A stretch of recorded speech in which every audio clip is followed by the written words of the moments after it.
Fala pessoal, como vocês estão? Hoje é dia de um projeto que eu estava ansioso demais para fazer. Sim, o lendário Robert Downey Jr. Cara, eu gosto muito desse personagem. Não só pelo estilo todo dele, mas também por como ele carrega emoção, sarcasmo, inteligência. E isso tudo é um prato cheio para criar uma peça com bastante expressão.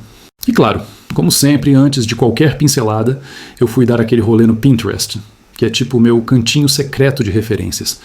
E separei umas imagens que me ajudaram a entender melhor as expressões, o olhar e até a textura da barba e do cabelo do Stark. Quando eu procuro referências, não é só para pegar uma pose legal ou um ângulo bonito, não. Eu tento ir além. Busco imagens que mostrem bem a textura da pele, aquelas pequenas imperfeições que deixam tudo mais humano, mais real. Também presto atenção nas variações de cor no rosto, tipo onde tem mais vermelhidão, onde a pele fica mais fria, porque isso faz uma diferença absurda na pintura final. Agora bora tirar essa peça da tela e trazer o Tony para o mundo real. Aqui vocês estão vendo a rotação final do modelo no Voxel Tango. Já está tudo configurado, suportes posicionados. Partiu para a impressora. Sempre rola aquele momento de tensão quando ela começa, mas também é um dos meus favoritos. Corte rápido e tá aí. Com a peça já fora da impressora, é hora de lixar, corrigir imperfeições e deixar a superfície no ponto para receber a pintura. Eu gosto de passar bem por cada detalhe, do rosto até o pescoço, porque qualquer marquinha aqui pode acabar aparecendo lá na frente. Antes de começar a pintar, tem um passo que pode parecer simples, mas que faz toda a diferença: fixar bem a peça. Eu gosto de colocar um palito firme na base da escultura e encaixar ela direto na minha base giratória. Isso garante que ela fique bem presa, sem risco de tombar ou ficar sambando enquanto eu estou ali concentrado nos detalhes. Hora de preparar a tinta e começar a dar vida ao nosso Tony Stark. Para a primeira camada, eu sempre escolho um marrom dessaturado. Ele funciona como uma base neutra que vai me ajudar a construir os tons de pele com mais profundidade depois. Essa cor cria um fundo mais natural, que simula as sombras internas da pele humana e já dá aquele volume sutil logo de cara. Com a base de marrom já aplicada, eu venho agora com um vermelho bem diluído, quase como uma aguada, para começar a mapear as áreas mais quentes do rosto. Eu aplico esse tom nas bochechas, ponta do nariz, queixo e orelhas. São regiões onde naturalmente o sangue circula mais e a pele tende a ficar mais avermelhada. Essa camada sutil já começa a trazer vida para a peça e cria uma variação de cor que mais para frente vai deixar o resultado final muito mais rico e realista. Enquanto vou construindo as camadas de cor, eu também vou selando a peça aos poucos com verniz. Primeiro um pouco mais pesado para proteger o que já foi feito e criar uma base sólida. Depois entro com verniz fosco para equilibrar o brilho. Porque se tem uma coisa que eu aprendi pintando pele, é que o acabamento faz toda a diferença. A pele humana não é totalmente opaca, nem super brilhante. Ela tem um brilho acetinado, com áreas mais foscas, como a testa e bochechas em sombra, e outras mais brilhosas, tipo a ponta do nariz ou a região abaixo dos olhos. Controlar esse contraste entre fosco e brilho dá uma profundidade que simula muito bem a luz natural batendo no rosto. E é aí que a peça começa a respirar. Agora é hora de aplicar uma iluminação bem forte na peça. Essa etapa me ajuda a visualizar com mais clareza os volumes, os relevos e como a luz real vai interagir com a pintura. Eu costumo fazer isso antes de seguir com a tonalização, porque com a luz estourando nos pontos altos do rosto, eu já consigo planejar melhor onde intensificar sombras e onde suavizar tons. É como se a luz fosse revelando para mim o que ainda precisa de atenção, tipo um raio-x artístico. Com a iluminação forte já aplicada, é hora de voltar a focar nas áreas quentes do rosto. Aquele vermelho mais diluído que apliquei antes começa a ganhar mais força, e agora é o momento de intensificar essas regiões, como as bochechas, o queixo e o nariz. Aqui, eu dou uma trabalhada nas transições, criando um gradiente mais suave entre o quente e o mais neutro, para deixar tudo bem natural. Isso ajuda a reforçar a sensação de que a pele está viva, com aquela circulação de sangue que vai mudando a cor conforme a luz e a sombra. Pessoal, vocês já devem imaginar o trabalho que dá para fazer esse tipo de vídeo, e sem querer ser chato, mas já sendo, se puderem deixar aquele like maroto e um comentário legal, ajuda demais no meu trabalho. Isso me dá mais motivação para continuar trazendo conteúdo bacana para vocês e, claro, mais dicas e truques para quem também ama esse processo artístico. Valeu demais pela força, sério. Agora que já apliquei o vermelho diluído e o amarelo nas áreas mais quentes do rosto, a peça já está começando a ganhar aquela profundidade bacana. Mas antes de seguir, é hora de dar mais uma rodada de selagem com os vernizes. Eu aplico um verniz mais pesado novamente, para garantir que as camadas anteriores fiquem bem protegidas e não acabem misturando com as próximas. Isso me dá uma base estável para continuar o trabalho, sem perder nenhuma transição de cor. Agora, um truque legal para quem quer trabalhar textura na peça. Lembrando que é sempre bom testar primeiro num pedaço de papel, porque assim você evita erros diretos na peça. O segredo aqui é diminuir bem a pressão do aerógrafo, usar uma tinta bem diluída com algum médium que a deixe um pouco mais encorpada, e ao invés de usar a pulverização fininha do aerógrafo, ele vai começar a soltar gotículas mais aleatórias. Isso cria microtexturas de forma bem automática. E o melhor, super realistas.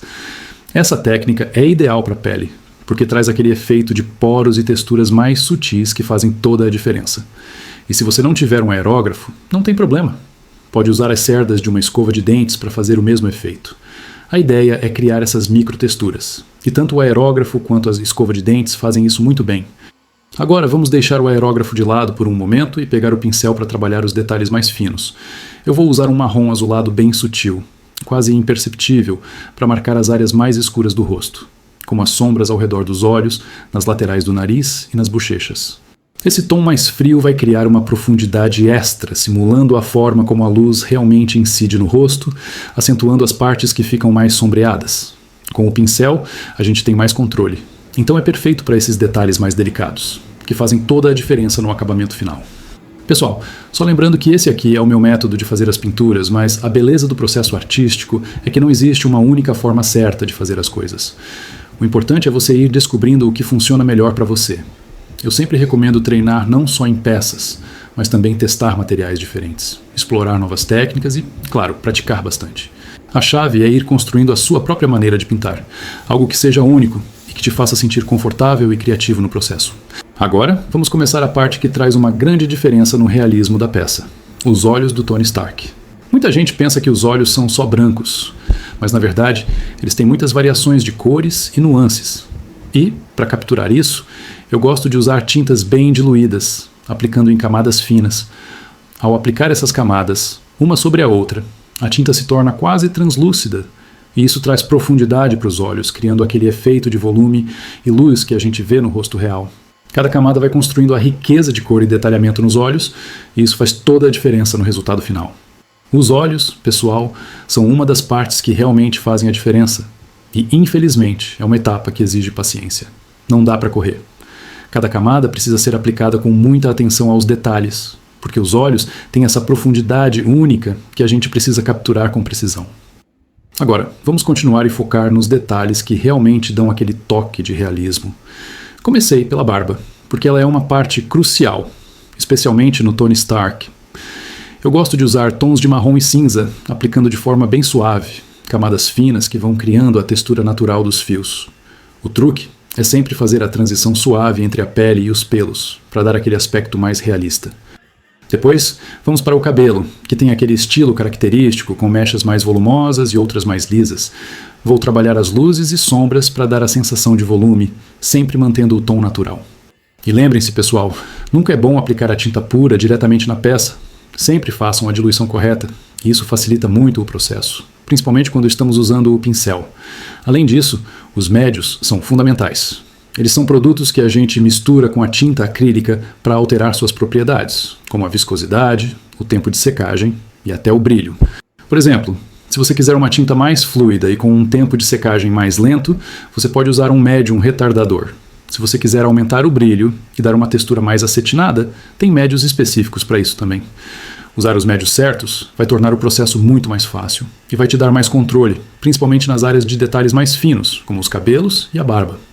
Agora, vamos dar aquele toque final nos olhos com o verniz vitral. Ele é perfeito para criar aquele efeito vitrificado e brilhoso, que dá aos olhos um aspecto super realista. Mas pessoal, é muito fácil errar a mão aqui e acabar criando um efeito de lágrima, então tomem bastante cuidado. A ideia é aplicar uma camada bem fina e controlada, só o suficiente para dar aquele brilho, sem exagerar. O verniz vitral vai realçar a profundidade e o reflexo nos olhos, criando aquele olhar intenso que o Tony Stark tem. Agora, estamos nos detalhes finais da peça, e essa é uma etapa que exige muita paciência e carinho. Lembre-se, são esses pequenos detalhes que vão criar o visual final da sua peça, e são eles que realmente a diferenciam.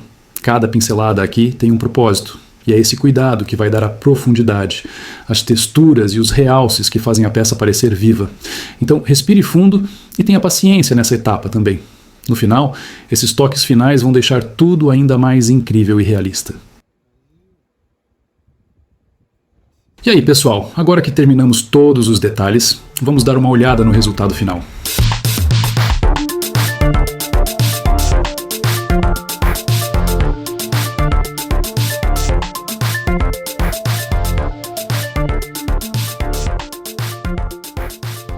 Pessoal, muito obrigado por assistir até aqui. Se você gostou do vídeo, não se esqueça de deixar aquele like e considerar se inscrever no canal, porque tem muito mais por vir. Eu espero te ver numa próxima pintura, então até logo e continuem criando!